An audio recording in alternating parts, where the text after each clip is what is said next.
Hello बच्चों, मैं Rajesh sir आज आपको एक बहुत ही महत्वपूर्ण चीज़ बताने जा रहा हूँ।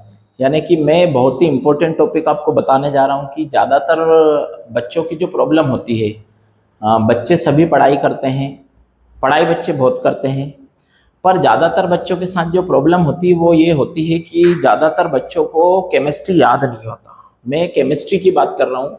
ज़्यादातर बच्चों के साथ प्रॉब्लम ये रहती है कि बच्चे कहते हैं सर केमिस्ट्री याद नहीं रहता, हम इतना पढ़ते हैं, या फिर बच्चों का कहना है कि हम पढ़ाई तो कर रहे हैं पर सर हम लोगों को क्या बोलते हैं, हम पढ़ रहे हैं तो समझ में नहीं आ रहा है।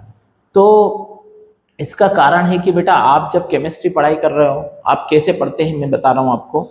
ज़्यादातर बच्चों का कहना है सर हमें केमिस्ट्री अच्छा नहीं लगता, ये केमिस्ट्री में मज़ा नहीं आता।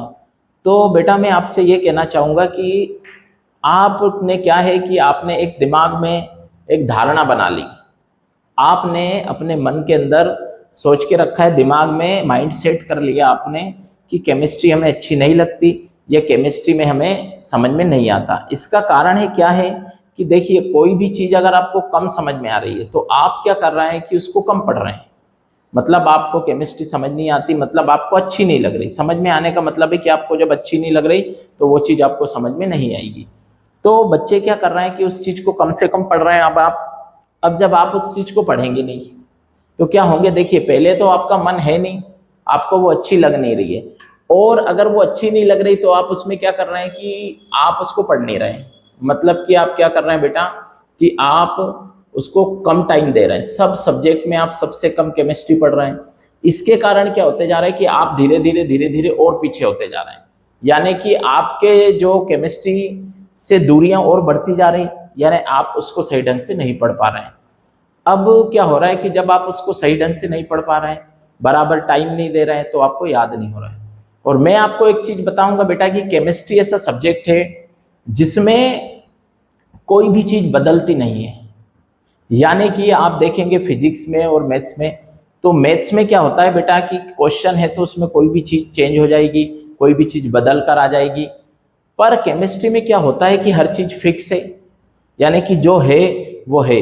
जैसे मैं आपको बता दूं कि अगर अमोनिया का सूत्र यानी अमोनिया का फॉर्मूला NH3 है तो वो NH3 ही रहेगा, उसको आप बदल नहीं सकते, अपनी भाषा में लिख नहीं सकते। और कोई नियम है, कोई लॉ है, कोई स्टेटमेंट है तो आप उसको चेंज नहीं कर सकते, आप ऑन वर्ड्स में लिख नहीं सकते। यानी आपको जैसा है एज इट इज आपको लिखना पड़ेगा, तभी आपको मार्क्स मिलेंगे। और यही कारण है कि ज्यादातर बच्चों के केमिस्ट्री में अच्छे मार्क्स नहीं आते, क्योंकि बच्चे कोशिश करते हैं ऑन वर्ड्स में लिखने की। और ऑन वर्ड्स में क्या होता है, जो मेन कीवर्ड्स होता है, जो मेन वर्ड होता है उस स्टेटमेंट का, वही बच्चे मिस कर देते हैं, तो मार्क्स नहीं मिल पाते हैं। तो आपके साथ दिक्कत यही हो रही है। तो मैं आपसे एक ही चीज बोलूंगा कि आपको अगर केमिस्ट्री पढ़ना है अच्छे से तो आप क्या करें कि जितना पढ़ रहे हैं सारे सब्जेक्ट को टाइम दे।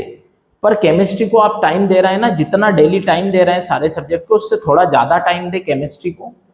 और दूसरी चीज है कि केमिस्ट्री को आप थोड़ा थोड़ा करके याद करें। यानी कि आप 2 टॉपिक, 3 टॉपिक, 4 टॉपिक, 5 टॉपिक एक दिन में आप जितना याद कर पा रहे हैं उतना याद करें। और दूसरा सबसे इंपॉर्टेंट चीज है कि केमिस्ट्री को याद करने के लिए आपको उसको बार बार लिखना पड़ेगा। यानी कि केमिस्ट्री एक तरह से अगर आप कहें तो आपको रटना पड़ेगा। आप उसको याद कर रहे हैं पर स्टेटमेंट आपको रटना ही पड़ेगा, ठीक है ना। क्योंकि केमिस्ट्री में आपको कहीं पर समझना पड़ रहा है, कहीं पर रटना पड़ रहा है, कहीं पर याद करना पड़ रहा है। तो हर चीजें, सारे लॉजिक यहाँ पर लगाने पड़ेंगे।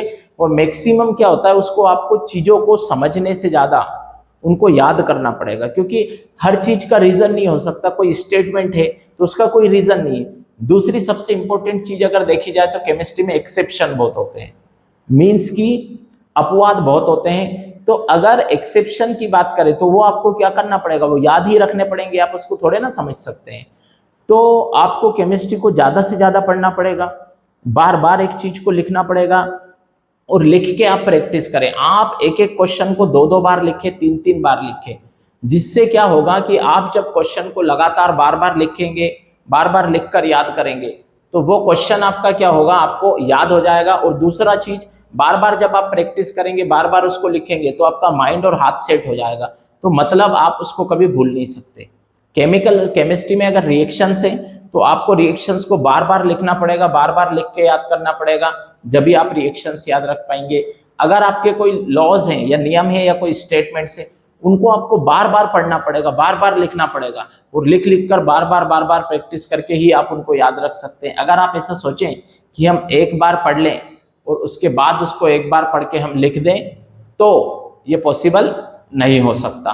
तो इसीलिए आपको केमिस्ट्री को पढ़ने के लिए बेटा क्या करना पड़ेगा, बार बार एक एक चीज को लिखना पड़ेगा, ज्यादा से ज्यादा उसका प्रैक्टिस करना पड़ेगा, और आपको लिख लिख कर याद करना पड़ेगा, लिख कर आपको प्रैक्टिस करना पड़ेगा, तभी आप केमिस्ट्री को याद कर सकते हैं, अन्यथा आप केमिस्ट्री को याद नहीं कर सकते। तो मैं आपसे यही कहना चाहूंगा कि आपको केमिस्ट्री याद नहीं हो रहा है, तो सबसे पहले आप उस टाइम पे केमिस्ट्री पढ़ें जब आपका दिमाग बिल्कुल फ्री हो, माइंड एकदम फ्रेश हो।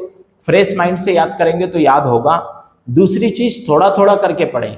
आप एकदम से, बहुत सारा बच्चे क्या करते हैं मैं बता दूं कि स्टार्टिंग से पढ़ना नहीं चालू करते हैं, 2 3 4 चैप्टर 5 चैप्टर हो गए, उसके बाद उनके यूनिट टेस्ट स्टार्ट हो रहे हैं या उनके एग्जाम्स आ रहे हैं, तब जाकर बच्चे उसको पढ़ना स्टार्ट करते हैं।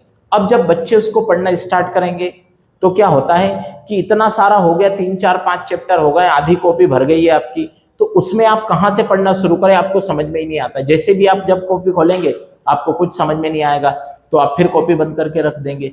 फिर आप ऐसे ही करेंगे, फिर पढ़ने का मन कोशिश करेंगे, फिर वो कुछ समझ में नहीं आता, फिर आप कॉपी बंद कर देंगे।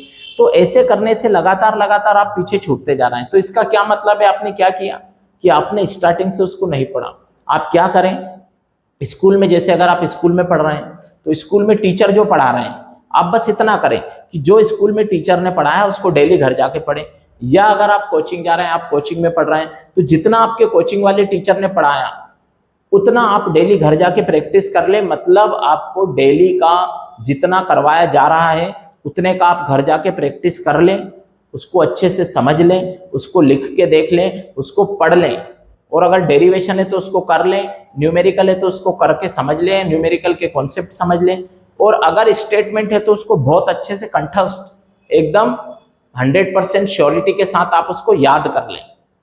और जब आप ऐसे करेंगे, लगातार आप इस तरह से आगे बढ़ते जाएंगे, लगातार ऐसे पढ़ेंगे, तो आप देखेंगे कि आपको धीरे धीरे केमिस्ट्री याद होने लगेंगी और आपको उसमें कोई दिक्कत नहीं आएगी और सब चीजें आपको आसान लगने लगेंगी। क्योंकि जब आपको चीजें याद होने लग जाती है, चीजें समझ में आने लगती है, तो फिर आपको पढ़ने में दिक्कत नहीं होगी और धीरे धीरे आपका केमिस्ट्री में मन लगने लग जाएगा और फिर आपके एग्जाम्स में बहुत अच्छे मार्क्स आ जाएंगे, है ना।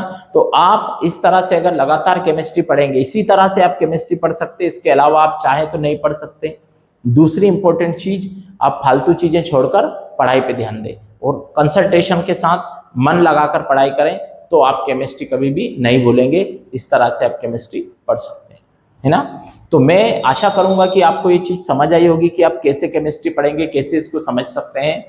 तो आप इस तरीके का उपयोग करके देखें और कम से कम 1 हफ्ता आप इस तरीके का उपयोग करें, 8 दिन इसका उपयोग करके देखें, तो आप देखेंगे कि निश्चित रूप से आपका जो दिमाग था, आपके दिमाग पे जो स्ट्रेस था, तनाव था केमिस्ट्री को लेकर, जो टेंशन थी, वो धीरे धीरे कम होने लगेगी, आपको समझ में आने लगेगा और आप बहुत अच्छे से पढ़ाई कर पाएंगे।